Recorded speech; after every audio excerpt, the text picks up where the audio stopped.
ইদানিং আমাদের প্রতিটা দিনই কিন্তু অনেক অনেক ব্যস্ততায় কেটে যায়। তার মধ্যেও আমরা সময় বের করি একজন আরেকজনকে সময় দেওয়ার জন্য। হ্যালো এভরিওয়ান, আসসালামু আলাইকুম। কেমন আছেন সবাই? তো এই যে নাস্তা সেরে ফেললাম। ওর বাবার ব্যস্ততার কারণে স্কুল থেকে আমি গিয়েছিলাম ওকে আনতে।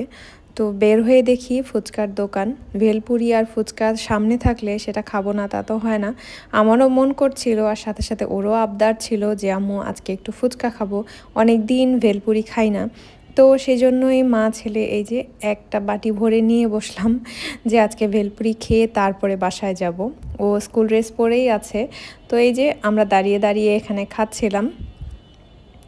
আসলে ভেলপুরি দেখলে না কোনোভাবেও লোভ সামলানো যায় না, কিন্তু এত বড় বড় ভেলপুরি একবারে মুখে তো ঢোকে না, কি করা।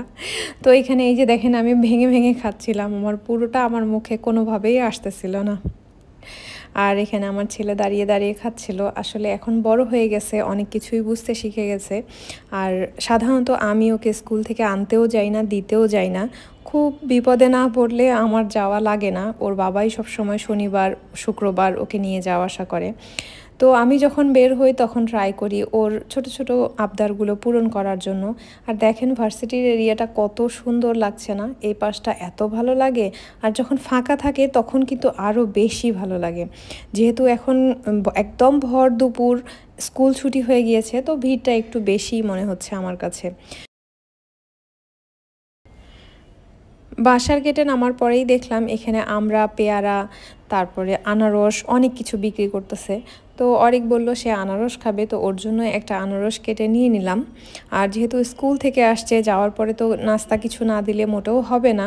তো ভাবলাম যে না, আনারসটাই এখন খেয়ে নিক। তো এই যে রান্না করতে করতে তো একটু দেরি হয়ে যাবে, তো আনারসটাই ওকে দিয়ে দিলাম, ও আনারসটা খেয়ে নেবে।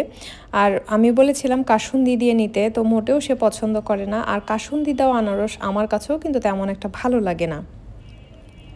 এখানে রান্না প্রায় কমপ্লিট। এখানে আমি মুরগির মাংস রান্না করেছি, আর সাথে এখানে কাবাব ভেজে নিব।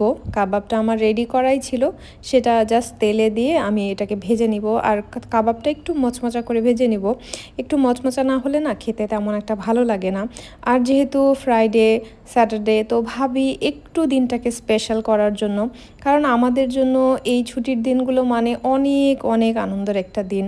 আর আমরা অপেক্ষা করে থাকি কখন আমাদের ছুটির দিনটা আসবে, আমরা একটু একসাথে সবাই মিলে আড্ডা দিব, গল্প করব। আমাদের আড্ডার জায়গায় এটা, আমাদের সময়ও এটা। খাওয়ার টেবিলে গল্প, যত আড্ডা, যত কথাবার্তা সব কিছু এখানেই আমাদের। আর সেই জন্যই ছুটির দিনের জন্য বিশেষ করে ওয়েট করা আমাদের।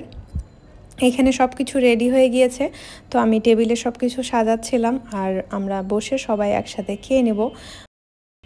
সবাই একসাথে খেতে বসলে অনেক অনেক ভালো লাগে। তো খাওয়া দাওয়া শেষ, এই যে সন্ধ্যায় 1 কাপ চা নিয়ে বসেছি। আর এটা ছাড়া তো আমার মোটেও চলবে না। তো এই যে ছোট্ট একটা ব্লগ শেয়ার করলাম, ভালো লাগলে সাথেই থাকবেন। আজকের মতো তাহলে টাটা।